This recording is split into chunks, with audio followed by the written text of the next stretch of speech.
In the words of Wike, if he didn't day, he didn't day. He never. Why I disagree with that first message you read is the fact that, do you know that the FCDA had sent security personnel to go harass the engineer working on the site before? It was in reaction to that the army now sent people there. So that analogy was wrong. The FCDA at first used force. And it's in reaction to that, they brought another level of force. So you can say, oh, violation of laws and everything.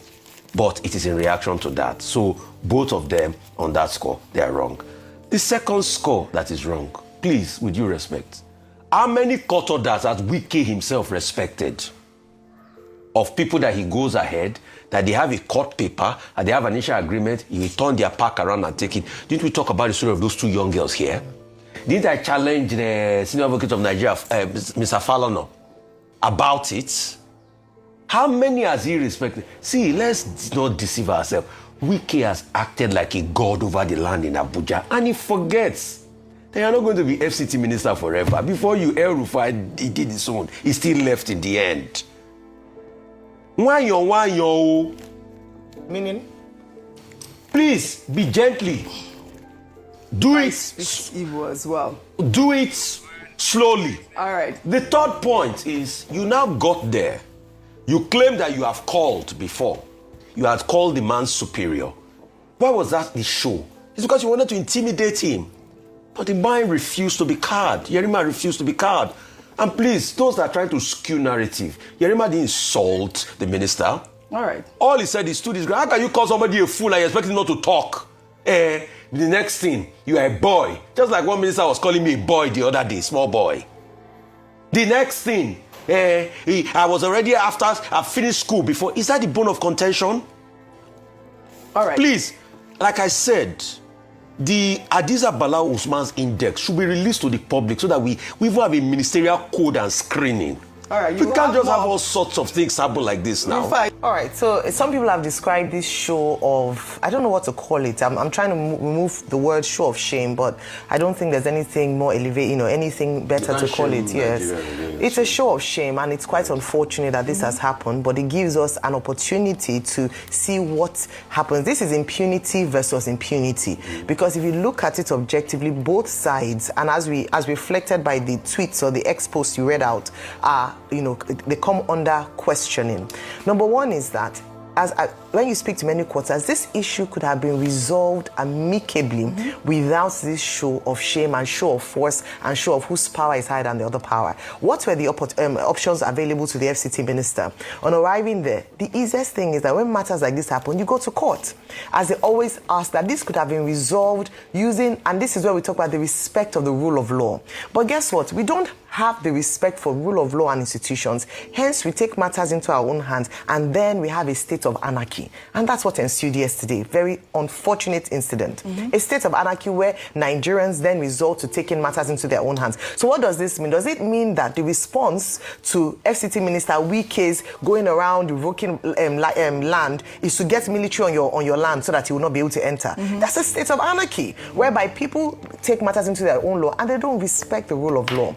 And so in the same vein as well, the military, former CNS, could have gone to court to challenge the revocation of the land by Mr. Wike, instead of sending his boys to the to ground to resist any kind of... But that's what I'm saying. No, but that's what I'm saying. It is the strength of our institutions, and that's why we keep talking about strengthening our institution. I say this because if anything had happened, Wike would have unnecessarily wasted the lives of those servicemen, because he had said that everybody here would die if I wanted to show myself. No, would have died. I don't think he said. He said no. He said that there would have been a shootout if he wanted to assert his authority. No, so what I'm saying, no, I watched the video. He said, I watched the video. He said, what you are doing here, people would have died. Yeah, well, so what he meant was that if he had allowed the altercation between his security aides and the military, but that's what I'm saying, that these young men who are supposed to be saving lives and properties of Nigeria would have died for a useless cause because people's egos were God. That's what I'm saying, that if we don't respect institutions institutions and the rule of law, this is what happens with big manism in Nigeria. And so that's why I'm saying that on both sides, we have the courts for a reason. We have due process for a reason. Can we follow due process? Yes. For too long,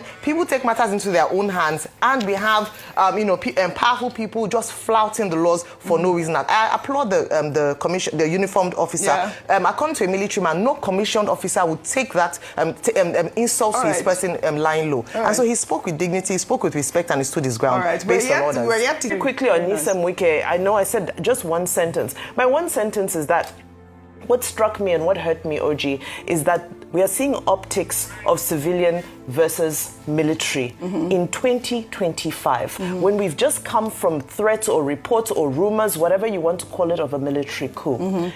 The soldiers should be on the war front because we're currently in a national security crisis. Very well So said. for me, it's unfortunate. Yes, a response to a mistake can also be a mistake. Nobody was right in that scenario. However, the optics of seeing soldiers confronting, public officials, it's not a good look while we're trying to tell the world that we're committed to the fight against insurgency. Yeah, I agree. The former chief of army staff, Toko Buratai, has condemned Wike's confrontation with the soldier, describing it as a threat to national security that demands an immediate apology.